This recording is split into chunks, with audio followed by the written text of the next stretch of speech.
Murray Bookchin. El anarquismo ante los nuevos tiempos. A menos que la sociedad se inmole en una catástrofe nuclear, nos espera una era marcada por una novedad de tal impacto que puede constituir la transformación más radical vivida por la humanidad desde la revolución industrial, o mejor dicho, tal vez desde cuando nuestros antepasados iniciaron la agricultura, milenios de años atrás. Es cierto, no estoy exagerando la dimensión y la importancia de este cambio, más bien lo estoy subvalorando. Ya estamos experimentando los primeros efectos, con el descubrimiento de los secretos de la materia nuclear, y de los secretos de la vida, ingeniería genética, de consecuencias incalculables, bombas de hidrógeno, y de neutrones, misiles inteligentes que pueden ser conducidos en la espalda y lanzados por un solo hombre, y en fin, estaciones espaciales, vehículos aéreos que vuelan a velocidades muy superiores a la del sonido, submarinos dotados de armas nucleares que pueden permanecer sumergidos por periodos de tiempo casi ilimitados, y un armamento terrestre de armas automáticas, medios acorazados polivalentes, potente artillería, mortales toxinas biológicas y químicas, centros de mando superelectronizados, y, aún más, técnicas avanzadísimas de vigilancia desde los satélites que pueden fotografiar a un individuo desde centenares de kilómetros por encima de él, hasta los micrófonos direccionales que pueden captar una conversación a metros de distancia a través de una ventana cerrada. Todos estos medios de control y de destrucción son tan solo los heraldos de una técnica que será considerada primitiva dentro de una o dos generaciones. Son asimismo la prueba de que el orden social existente carece incluso de los más mínimos rudimentos necesarios en cuanto a sensibilidad moral para hacer frente a cualquier gran descubrimiento en el campo científico y técnico. Se puede afirmar, con una seguridad confirmada por una mole de pruebas realizadas, que el capitalismo, inevitablemente, por su propia naturaleza, utilizará cada progreso técnico con objetivos autoritarios y destructivos. Y cuando digo destructivos, no me refiero solo al destino de la humanidad, sino también a ese mundo natural del cual dependen para su sobrevivencia todas las especies en su conjunto. No existe ninguna diferencia sustancial, en este sentido, tanto si se habla de bombas o de antibióticos, de gas nervioso o de sustancias químicas para la agricultura, de radar o de comunicaciones telefónicas. Las ventajas que la humanidad puede espigar del progreso técnico son tan solo migajas caídas de un orgiástico banquete de destrucción que en este solo siglo ha sacrificado más víctimas que en cualquier otro periodo histórico. La tan alabada sensibilidad hacia los valores de la vida humana, de la libertad individual, de la integridad personal es irrisoria ante el recuerdo de Auschwitz o Hiroshima. Ningún sistema social ha ofendido todo elevado concepto de civilización más brutalmente que el nuestro, que tan devotamente habla de libertad, de igualdad y de felicidad, palabras que son hoy solo un camuflaje para la tradicional fe en el progreso y en el continuo ascenso de la civilización. Lo que más me preocupa en este asunto no son los cambios técnicos que abiertamente amenazan nuestra sobrevivencia y la del planeta. Lo que me preocupa profundamente son las singulares condiciones a las cuales podremos sobrevivir tras nuestra capacidad de destruir a nuestra propia especie. Me refiero a las nuevas aplicaciones de los descubrimientos científicos y técnicos en el campo de la industria y de la información que pueden determinar mutaciones radicales en las relaciones sociales y en la estructura del carácter, mutaciones capaces de minar nuestra voluntad de resistencia a la dominación. Atención, ya hemos sido cambiados, social y psicológicamente, desde fines del Segundo Conflicto Mundial, durante el cual la ciencia fue aplicada sistemáticamente a la guerra, a la industria y al control social en una medida sin precedentes en la historia. He destacado el término sistemáticamente con toda intención.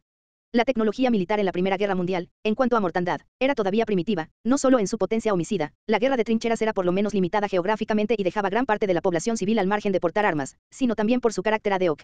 El desarrollo de los armamentos dependía de ocasionales inventivas, no de elaborados programas de aplicación de los principios físicos y del know-how, saber cómo, ingeniería y el arte de la destrucción de masas. Por su parte, la Segunda Guerra Mundial cambió radicalmente ese modo simple de usar la ciencia a fines militares.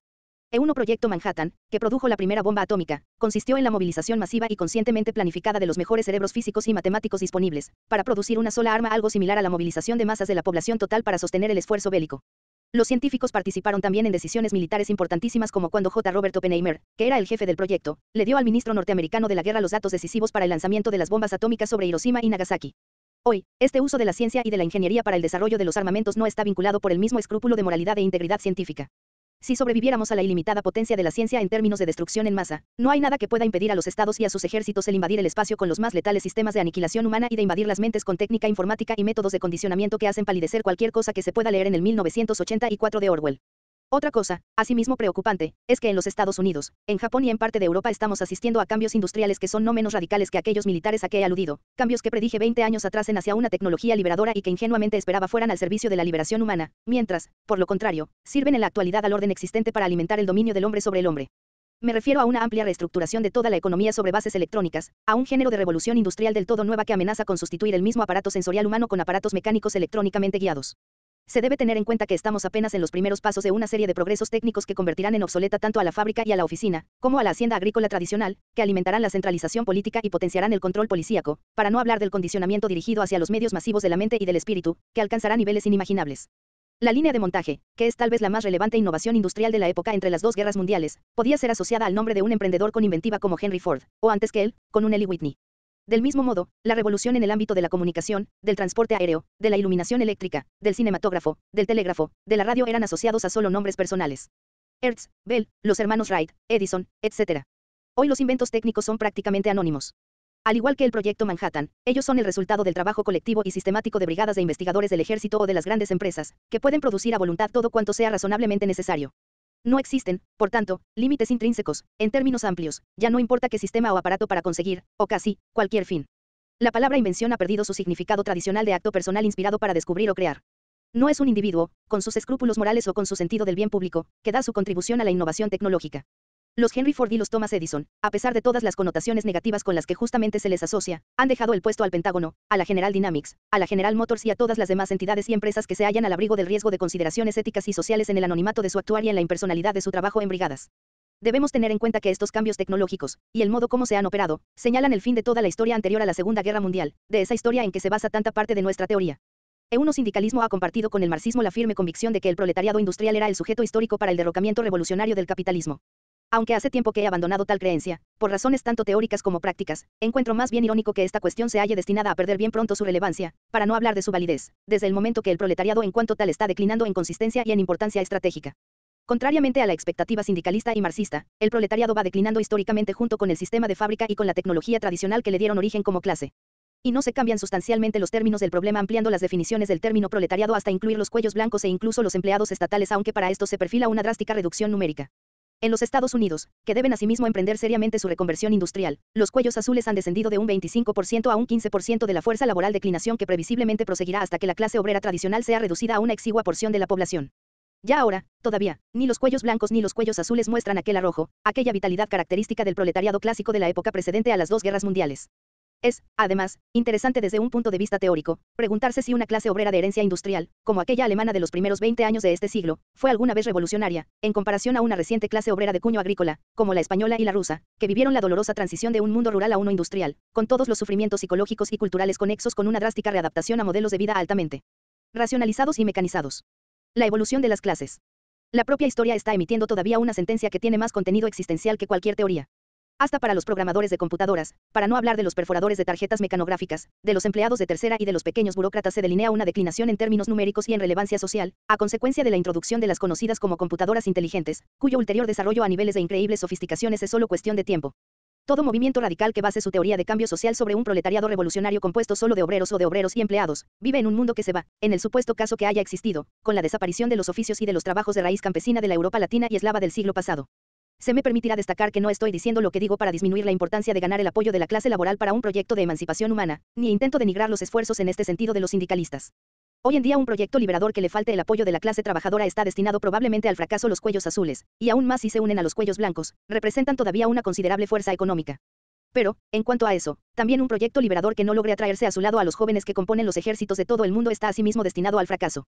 En los parámetros temporales que definen la unidad de nuestra época, el proyecto liberador se encuentra frente a los problemas típicos de un periodo de transición: la exigencia de trabajar con aquellos estratos sociales en declinación que constituyen todavía elementos decisivos de mutación social, la exigencia de trabajar con estratos sociales emergentes que están convirtiéndose en factores decisivos del cambio social, como por ejemplo los técnicos y los profesionales altamente calificados, la exigencia de trabajar con los oprimidos de siempre, que siempre serán decisivos elementos potenciales de cambio social, como las mujeres y las minorías étnicas, la exigencia de trabajar con los denominados grupos marginales, categorías socialmente no bien definidas, que pueden volverse elementos decisivos para el cambio social, como la inteligencia radical, que ha jugado un papel estratégico en todas las situaciones revolucionarias, y los individuos que escogen estilos y normas de vida cultural y sexual no ortodoxos.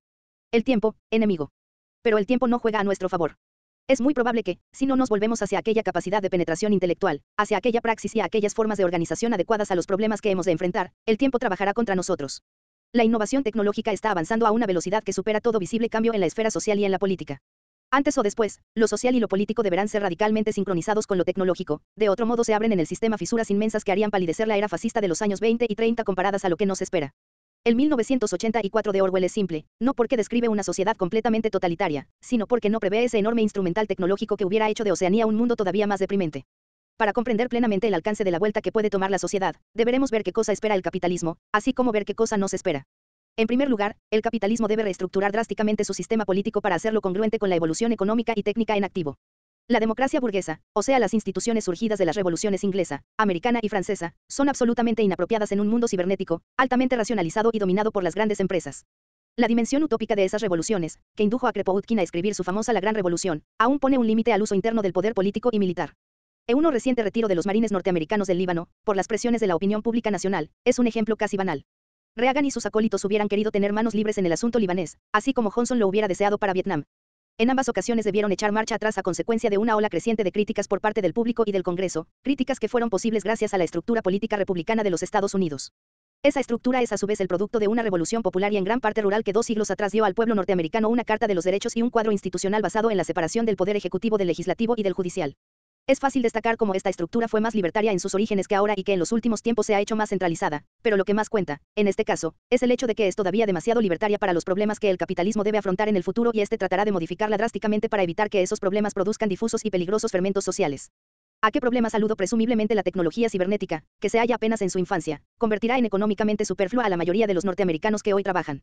No estoy haciendo retórica. Cada decenio lleva en sí profundos cambios técnicos que van haciendo inútiles casi todo tipo de trabajo tradicional. Prácticamente toda operación conexa con la materia prima, con la manufactura, con los servicios, puede ser desarrollada, esencialmente, por aparatos cibernéticos, y, si se prosigue la lógica del capitalismo, esta sustitución será una realidad. Aunque algunos millones de personas queden todavía de alguna manera implicadas en estas operaciones, ellas constituirán los márgenes de la economía, no su núcleo. Debemos enfrentarnos al hecho de que es posible una tan imponente sustitución del trabajo humano, así como que es inevitable si el capitalismo sigue su curso. Ignorar esa posibilidad significa meter la cabeza bajo tierra como la proverbial avestruz, hasta que nos hayan arrancado todas las plumas, una tras otra. ¿Qué cosa significa existencialmente esa ilimitada revolución tecnológica? Significa que el capitalismo deberá afrontar el problema de los innumerables millones de personas que, desde el punto de vista burgués, no contarán con ningún puesto en la sociedad. Nadie de nosotros, militantes de los años 30, se había imaginado como posible la solución final de Hitler para los hebreos y sus planes demográficos para exterminar gradualmente millones de eslavos de las regiones orientales, destinadas a ser recolonizadas por poblaciones de lengua alemana. Sin embargo, Auschwitz se convirtió en el testimonio terrorífico de la realización de lo que parecía fantasioso. Ningún movimiento radical, socialista, anarquista o sindicalista, hubiera podido jamás prever tal desenvolvimiento en una nación evidentemente civilizada de Europa. Y todos aquellos de nosotros que recordamos aquel tiempo debemos admitir que salimos de la guerra como de un infierno, totalmente trastornados por sus horrores. Hoy y en los años por venir, ese mismo capitalismo que ha producido un Hitler es seguramente capaz de producir instituciones que acaben con la población superflua, sin importar cuán numerosa y recalcitrante pueda ser. Padeceremos cualquiera otra estrategia genocida similar a la de Hitler, no excluyamos demasiado fácilmente una solución que ya ha sido dada en el pasado. Los métodos pueden ser más indirectos, como los actuales sistemas chinos de control demográfico o el escandaloso sistema de esterilización forzada impuesto por Indira Gandhi. O puede presentarse una solución de tipo parasitario, como el sistema de la Roma clásica, que transformó una buena parte de los ciudadanos de la República en inútiles consumidores. No lo sé. Y por fortuna el peso de mis años tal vez me permita no llegarlo a saber. Lo que sí sé es que la democracia burguesa se percibe ya como anacrónica para los sectores más avanzados de la burguesía. Sé que viene dándose la máxima prioridad para una modificación gradual de su estructura institucional, pieza tras pieza. Por ejemplo, tan solo el voto de 2 estados de la Unión preserva hoy a los Estados Unidos de una asamblea constituyente, la primera desde aquella de 1787, y es un detalle escalofriante para cualquiera que crea en las libertades civiles. Por otra parte, se han presentado enmiendas para extender el mandato presidencial de 4 a 6 años. La reestructuración del Estado democrático burgués está a la orden del día en casi todos los países industrializados del mundo.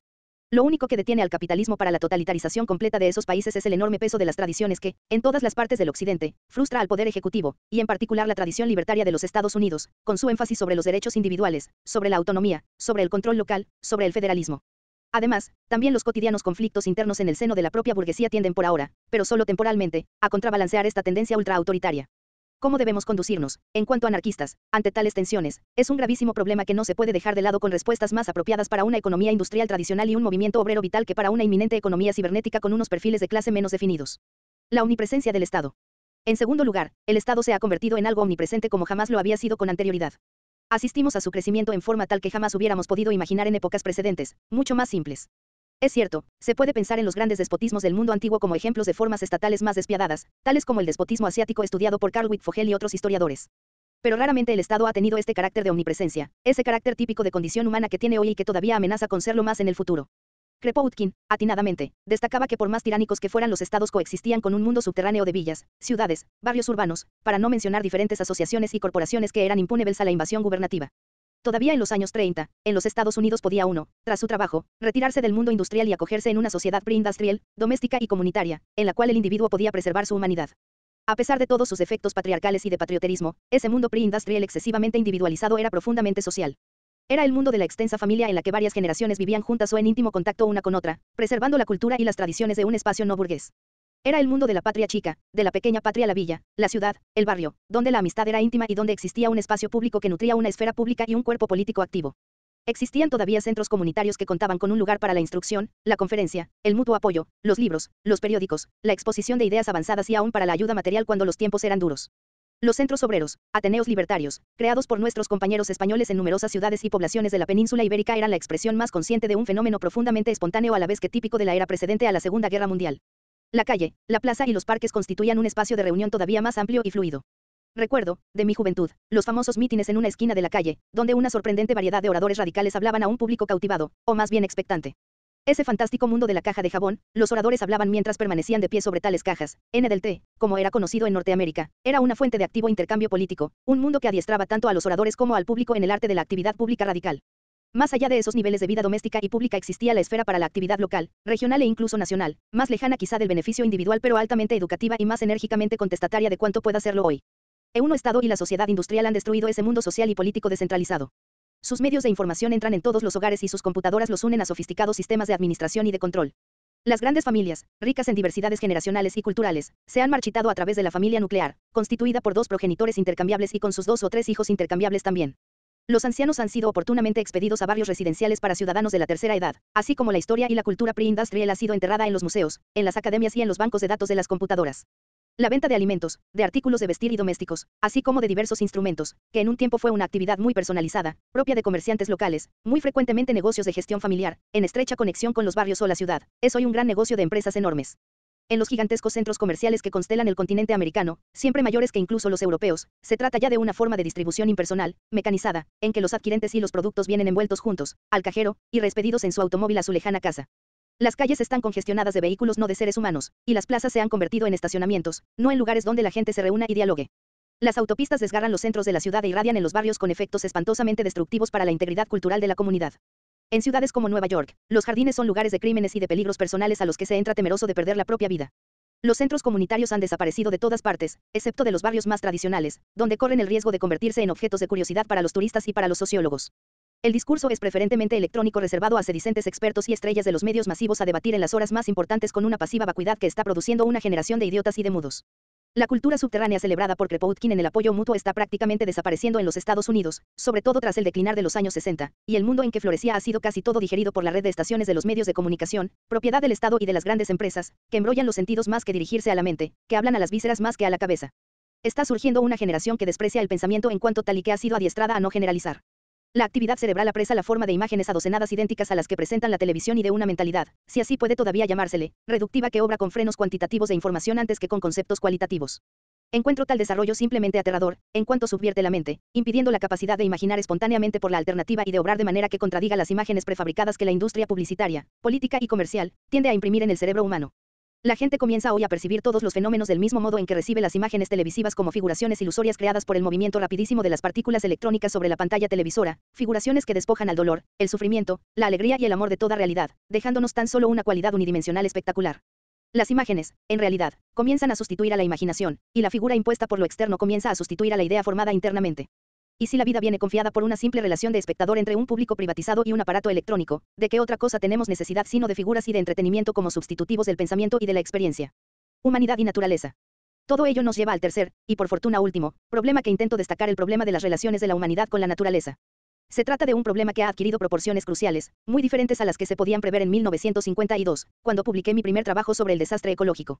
Todavía en 1983, cuando escribí Ecología y Pensamiento Revolucionario, recuerdo que hablaba del efecto invernal que podría elevar la temperatura del globo lo suficiente como para desatar parte de los casquetes polares dentro de algunos siglos, de trastornos en el ciclo hidráulico y en los ciclos de la SOE, del carbono y del oxígeno, que definía unitariamente como ciclos biogeoquímicos, que hubieran podido al final hacer saltar los mecanismos homeostáticos que conservan el equilibrio biótico y meteorológico del planeta, de un ambiente peligrosamente contaminado, desde el suelo hasta los alimentos cotidianos, y de una biosfera cada vez más simplificada que podía invertir el curso del reloj evolutivo en dirección a un mundo menos complejo y por tanto incapaz de mantener formas complejas de vida, como los mamíferos si no es que todos los vertebrados. Jamás hubiera podido suponer, solo hace 20 años, que en los años 90 y el inicio del próximo siglo, podría decir en este momento, nos encontráramos en una biosfera peligrosamente contaminada, podría decir catastróficamente contaminada. Sin embargo, la Academia Nacional de la Ciencia y el Ser para la Protección del Ambiente en los Estados Unidos señala que podremos ver el efecto invernal sobre el nivel de los mares en una docena de años aproximadamente. Eminentes ecólogos creen que los vitales ciclos biogeoquímicos se hallan al borde de un grave desequilibrio y que la gravedad y la extensión de la contaminación planetaria se halla a niveles increíbles, superiores a nuestros propios temores. La relación anhídrido carbónico-oxígeno en la atmósfera está aumentando de nuevo desde 1900. Con la tala de la faja de bosques ecuatoriales, junto con la destrucción masiva de los bosques septentrionales debido a la lluvia ácida, es probable que se vea esta relación crecer espantosamente en los años venideros. Todos nuestros océanos están espantosamente contaminados. Vastas zonas del Golfo Pérsico tienen los fondos cubiertos con una espesa capa de sedimentos bituminosos, como consecuencia de la guerra entre Irán e Irak. El aire, el agua y los alimentos son vehículos de derivados orgánicos de cloro, altamente cancerígenos, prácticamente desconocidos a los ecólogos de hace unos pocos decenios, para no hablar del plomo, del mercurio, del amianto y de los compuestos azoados que el cuerpo puede transformar en mortales nitrosaminas. En suma, una variedad aparentemente sin fin de venenos que aumenta en número a un ritmo anual superior a la capacidad de los químicos ambientales para denunciar su presencia. Desechos tóxicos por decenas de miles proliferan en los continentes, derramando sus venenos de lentísima degradación en las capas acuáticas subterráneas, en los ríos, en los lagos, en fin, naturalmente, en el agua potable. La simplificación del ambiente que me preocupaba antes, tiene lugar hoy bajo mis propios ojos. Los venenos y la lluvia ácida que arriban a los océanos están destruyendo ecosistemas marinos completos. Fitoplancton, base del ecosistema acuático, disminuye en cantidad, y zonas otrora abundantísimas en peces se van empobreciendo a un ritmo impresionante como consecuencia de la superexplotación. Vastas zonas del suelo se han convertido en desérticas y por doquier se mina la integridad de nuestra flora planetaria. No nos engañemos, la cuestión ecológica no es secundaria respecto a la crisis política, económica, militar. Si la próxima generación no alcanza a vivir la extinción termonuclear, tal vez sea porque se hallará frente a la extinción ecológica. Nos enfrentamos no solo a una sociedad moribunda, sino también a un planeta moribundo y ambos sufren del mismo morbo y la misma causa, nuestra mentalidad histórica de dominio, cuya pretensión de progreso es hoy día una dramática mofa de la realidad. ¿Qué hacer como anarquistas? ¿Cómo podemos, en cuanto anarquistas, hacer frente a los cambios radicales en el campo técnico, económico, social y ecológico que hasta aquí he tratado? ¿Se trata acaso de cuestiones marginales, subordinadas o irrelevantes respecto a nuestra incesante tarea de organizar a la clase trabajadora y de combatir la explotación? ¿Cuáles son las prioridades programáticas? ¿Cuál es la orden del día de nuestro movimiento para los años subsiguientes a 1984? De existir un orden del día que pueda comprender nuestros esfuerzos a nivel internacional, al lado de nuestra oposición al Estado y al autoritarismo en todas sus formas. Tal vez sea una presunción exagerada sugerir que haya tal orden del día válido para todo el mundo, y de cualquier manera no creo hallarme en posibilidad de dar consejos pragmáticos y de prioridades a los compañeros mucho mejor informados que yo sobre sus situaciones regionales. Puedo, sin embargo, hablar con buen conocimiento de causa de los Estados Unidos, dado que hablo todos los años a miles de norteamericanos sobre una gran variedad de temas desde la ecología a la planificación urbana, de la teoría social a la filosofía. Pienso asimismo que puedo desenvolverme con cierta competencia sobre una amplia parte de lo que he dicho al mundo de lengua inglesa. A juzgar por el sectarismo y nihilismo que he encontrado en muchas publicaciones sedicentes libertarias de la zona lingüística angloamericana, soy propenso a ser bastante pesimista. Sin embargo, el anarquismo podría ser hoy el movimiento más activo e innovador del área radical, si quisiera serlo. De nuestros ideales de autogestión, descentralización, federalismo y apoyo mutuo se han apropiado impúdicamente, sin una palabra de agradecimiento, escribas marxistas que se limitan a aplicar el rabo de esos conceptos al asno comunista o socialista, como un extraño apéndice notoriamente fuera de lugar. Nosotros, los anarquistas, hemos sido desde hace mucho tiempo los progenitores de una sensibilidad orgánica, naturalista y mutualista de la que se ha apropiado el movimiento ecológico, con escasísimas referencias a las fuentes del naturalismo de Kropotkin y la ética de Guyau. Que muchos aspectos de esa sensibilidad denotan los finales de siglo en los que fueron formados no es un buen motivo para adoptar actitudes cautas de carácter puramente proteccionista y defensivo. Todas las ideas importantes son producto de su tiempo y deben ser elaboradas o modificadas para enfrentar nuevas condiciones, nuevos desarrollos. Y las nuevas condiciones van emergiendo, como he tratado de demostrar. Lo que unifica al anarquismo del mundo clásico y también del mundo tribal hasta nuestros días, está todo en esta idea: ningún dominio del hombre sobre el hombre. Esa postura antiautoritaria es el corazón y alma del anarquismo, su autodefinición como cuerpo de la idea y la práctica. Uno hecho, en fin, de que las obras de Proudhon, Bakunin, Kropotkin, Pelloutier, etc., le hayan dado un contenido sistemático significa que hay una base para crecer y ser podado, no que le deba faltar creatividad y fecundidad. Nuestras tradiciones son nuestro suelo, pero la vida que este suelo mantiene es un fenómeno en continua evolución y no puede ser limitado en el tiempo y en el espacio por la forma originaria de su hábitat. Osificar al anarquismo en textos sacros y rituales significa emular a los marxistas, cuya devoción casi eclesiástica a los viejos pergaminos consagrados ha transformado un inmenso cuerpo teórico en pura exégesis y comentarios. No podemos permitirnos la vía de la disputa intramuros y de las riñas sectarias sobre la historia y sobre el significado textual, sin caer también nosotros en un formalismo asimismo esclerótico y en un contenido asimismo ambiguo para volverse pura ideología en el peor sentido del término, una apología de las condiciones existentes o, todavía más absurdamente, de las condiciones de tiempos pasados. Debemos estar dispuestos a interrogarnos sobre cuál sujeto histórico llevará en sus espaldas la carga del cambio social en los años venideros. Así, todavía tiene sentido hablar de una clase hegemónica cualquiera en una sociedad en la que la estructura de clases se está desintegrando. Debemos estar prontos a definir las nuevas cuestiones emergentes, como la ecología, el feminismo, el racismo, el municipalismo y aquellos movimientos culturales que se ocupan de la calidad de la vida en el más amplio sentido del término, para no hablar de las tentativas de oponerse a la alienación en una sociedad espiritualmente vacía. Se pueden ignorar los nuevos movimientos sociales que surgieron en la Europa central, como los verdes y las coaliciones antinucleares y pacifistas que rebasan tantas líneas de clase y tantos confines nacionales. Debemos estar dispuestos a salir de las viejas trincheras ideológicas, para mirar con honestidad, claridad e inteligencia el mundo autoritario que se va remodelando en torno nuestro y a tomar nota de las tensiones que existen entre las tradiciones utópicas de las revoluciones democráticas burguesas y la marea ascendente del militarismo y centralismo que amenaza con cancelar esas tradiciones. Se puede ignorar la política localista, los movimientos municipales y de barriada, la afirmación de los derechos democráticos contra las tentativas de incrementar la autoridad del poder ejecutivo. Si los años 60 me han enseñado algo, como norteamericano, es que no puedo hablar a mis compatriotas en el alemán de Marx, en el ruso de Lenin, en las lenguas asiáticas de Mao y de Ho Chi Minh, ni tampoco en el español de Fidel. Son todas aquellas lenguas que hablándolas los bolcheviques de nuestra casa se aislaron completamente de la vida americana. Las grandes masas de inmigrantes que introdujeron en América el socialismo y el anarquismo europeo si no desaparecieron, están en vías de desaparecer. Ideológicamente, los norteamericanos se hallan de nuevo frente a sus propias tradiciones y lenguaje, aparte del marxismo académico, incestuoso y hermético en sí como casi todas las disciplinas académicas, no conocen otra ideología o mitología sino aquella amasada en casa, en la escuela, por los medios. Gracias a las tradiciones libertarias de la Revolución Norteamericana, tradiciones bien observadas por Proudhon y por Bakunin y, si me permiten agregar, por ellos admirada, encuentro más útil hablar a los norteamericanos en la lengua de Sam Adams, Thomas Paine, Thomas Jefferson, Henry Thoreau, Ralph Waldo Emerson y gente como ellos. Las palabras son más comprensibles y su realidad más llevada de la mano del lenguaje de los inmigrantes formados más en la lucha contra sociedades feudales o comerciales simples que no contra una sociedad altamente industrializada, como la presente, que contradice duramente las tradiciones de la América campesina. Lo que hago es reelaborar las palabras de los viejos revolucionarios americanos para explicar mis principios anarquistas, utilizándolas en nuevos contextos, al igual como mis compañeros españoles eran ibéricos hasta la médula y hablaban tanto en la lengua de Pi y Margal como en la de Mikhail Bakunin. Soy y permaneceré siendo internacionalista bajo cualquier aspecto y me opongo a toda forma de patrioterismo y chauvinismo que pueda ponerme sobre o fuera de mi humanismo anárquico universal. Sé, sin embargo, que no tiene sentido exhortar a los norteamericanos a las armas e invocar imágenes flamígeras de un pasado que les es extraño y tal vez incomprensible, sobre todo cuando el armamento del Estado ha dado un gran salto y está muy por encima de aquel de las barricadas y de la potencia de fuego de la Comuna de París y de la Revolución Española. Puedo, en su lugar, hablarles de su poder dual en el sentido histórico del término. Palabras como contracultura, o sea, una reivindicación programática que puede ser orquestada por la base contra la cúspide, contra el poder estatal centralizado. No puedo llegar a los obreros en sus fábricas y sindicatos, porque unas y otros son escuelas de jerarquía y de dominio, pero sí puedo llegar a ellos, y a mucha otra gente, en mi barrio y a los citadinos limítrofes a mi comunidad. En Burlington, Vermont, los anarquistas han sido los primeros en instituir asambleas de barrio, versión urbana de los mítines citados de la Nueva Inglaterra, que en esencia pueden ser igualmente instituidas en cualquier parte: Milán, Turín, Venecia, Marsella, París, Ginebra, Frankfurt, Ámsterdam, Londres. Lo que obstaculiza su nacimiento no son dificultades logísticas o problemas de dimensión demográfica, sino el nivel de conciencia que sobre temas localísticos es más elevada en Nueva Inglaterra que en otras partes de Norteamérica. Y no es por lo demás eso de la conciencia de clase o conciencia libertaria, el problema central de todo proyecto liberador. El sindicalismo. No puedo más que augurar a nuestros compañeros sindicalistas el máximo éxito. Habiendo crecido en la industria metalúrgica y automotriz, he buscado desde hace mucho tiempo una conciencia de clase revolucionaria entre los obreros norteamericanos, una conciencia que nunca he hallado ni siquiera en los años 30 y 40 y mucho menos en los últimos decenios.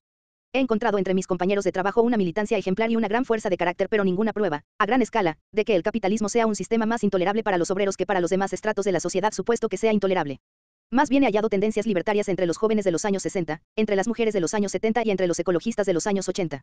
Cada vez me convenzo más que deberíamos volver a la palabra pueblo, una gran y creciente mezcla de individuos que se sienten oprimidos y dominados, no solo explotados, en todos los ámbitos de la vida, en el ámbito familiar, generacional, cultural, sexual, étnico y moral, aparte de económico. Marx criticó a los anarquistas porque hablaban de masas trabajadoras, de trabajadores y de oprimidos en vez de usar el término científico de proletariado. Un resultado es que nosotros teníamos razón y él estaba terriblemente equivocado, según el veredicto comprobado no solo por la teoría sino por la misma historia. Pero, ante un movimiento anárquico de tal género, siento que es mi deber empeñarme en una actividad pública que tenga un significado para todos aquellos norteamericanos que logro reunir.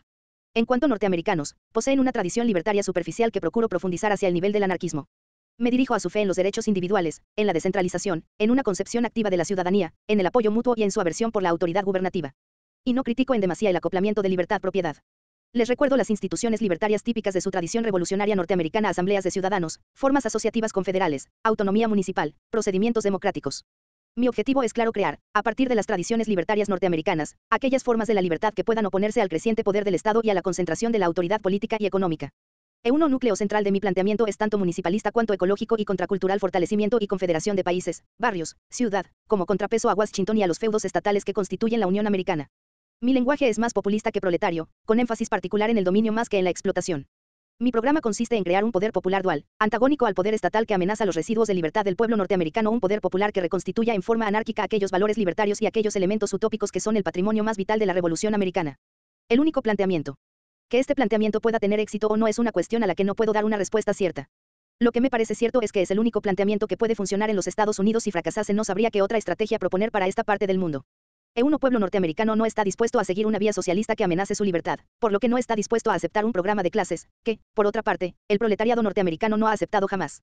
La autoorganización, la acción directa, el antiautoritarismo y el municipalismo son todavía elementos significativos del sueño norteamericano, un sueño o, si se prefiere, un mito que se imagina a Norteamérica como el reino de la reconstrucción utópica, una Norteamérica que es el nuevo mundo no solo en la secuencia del descubrimiento geográfico, sino nuevo en la historia de la libertad y de la experimentación política. Y si el sistema de partidos y los principios organizativos tomados en préstamo por la izquierda terminaran por prevalecer a tal punto en la imaginación colectiva para sofocar del todo la herencia libertaria del país, las posibilidades se habrían esfumado tal vez para siempre en los Estados Unidos. Los norteamericanos tienen esta alternativa: volverse a una vía libertaria del género que he señalado, o bien convertirse en el más peligroso flagelo que el mundo haya jamás visto en la historia de la humanidad. Y no debemos estar dudosos en el asunto: Norteamérica puede realmente jugar un papel nefasto.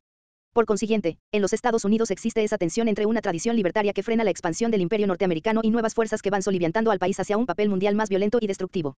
Solo los anarquistas están en posibilidad de comprender apenas la intensidad de esta tensión y la extraordinaria potencialidad que ello representa para un programa y un movimiento de reconstrucción utópica.